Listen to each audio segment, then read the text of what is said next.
الرئيس الأمريكي كينيدي ماذا قال قبل مقتله بليلة؟ قال: لا يليق بدولة ديمقراطية كأمريكا أن تحكم بواسطة الحكومة الخفية اللي هي الروتشيلد والروكفلر. هم اكتب الروتشيلد والروكفلر، تشوف احتياطات العالم من الذهب 180 ألف طن، وهم عندهم أعتقد 10 مليون طن بيت روتشيلد، أعتقد 10، بس أنا ما حاسبهن، بس هم يسربون أنه عندهم 600 تريليون. 600 تريليون إذا تريد تحسبهن طلعن 10 مليون طن، وعندهم أشياء أخرى طبعا. يعني هاي الشركة، البنك الفيدرالي الأمريكي مو مال أمريكا، هاي مفاجأة.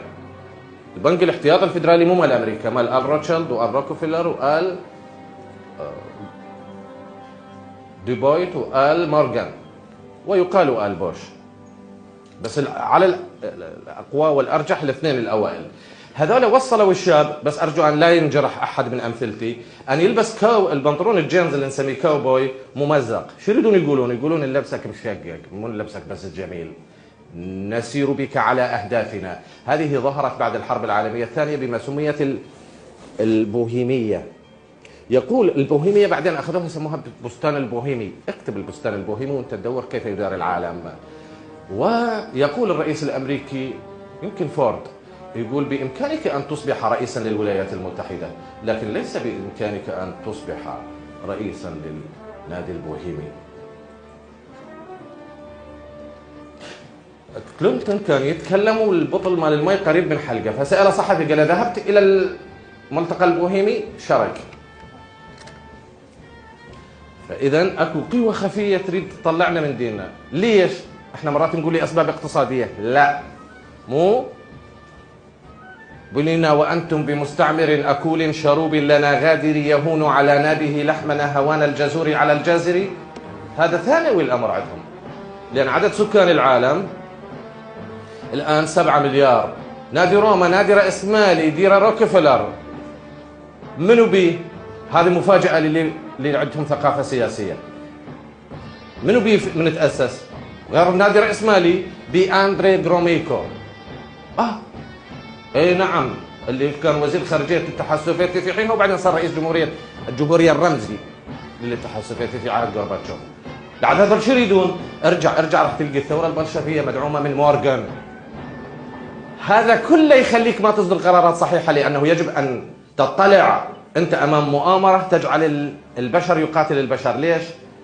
لأن البشر هم عدو للطرفين، فيدعمون هتلر. من دعم هتلر أول مرة بالسيارات؟ الفورد، شركة فورد. من دعم الثورة البلشفية؟ مورغان، اثنينهم أمريكان. هذا الشاب علي أن يعرفه. إيه علي أن يعرفه، مو رطينه هو. حتى شنو؟ حتى لا تعبر عليه المؤامرة، وبعدين يصير ضحية والأخ ملحد، وبعدين من يكبر يظل يبكي. شوفوا لنا حل. هاي كلها هاي ظاهرة عراقية.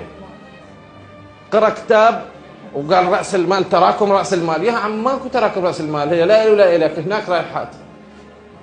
يعني الاحتياطي مال الذهب مال إسبانيا أخذ ستالين 700 طن، وبعدين وين وداه؟ طال أمريكا. تقول لي معقولة؟ إيه نعم، طال أمريكا، مو هدية، انطاع على أساس أنه مقابل دعم دولار للخزينة السوفيتية. بالأخير هم انطوا ورق لولا، وهو شنطة ذهب. لكن منو سمع من اللي انتموا لحزب الشيوعي في حينها؟ ولا واحد يسمع هذا الكلام. زين، النتيجة شنو؟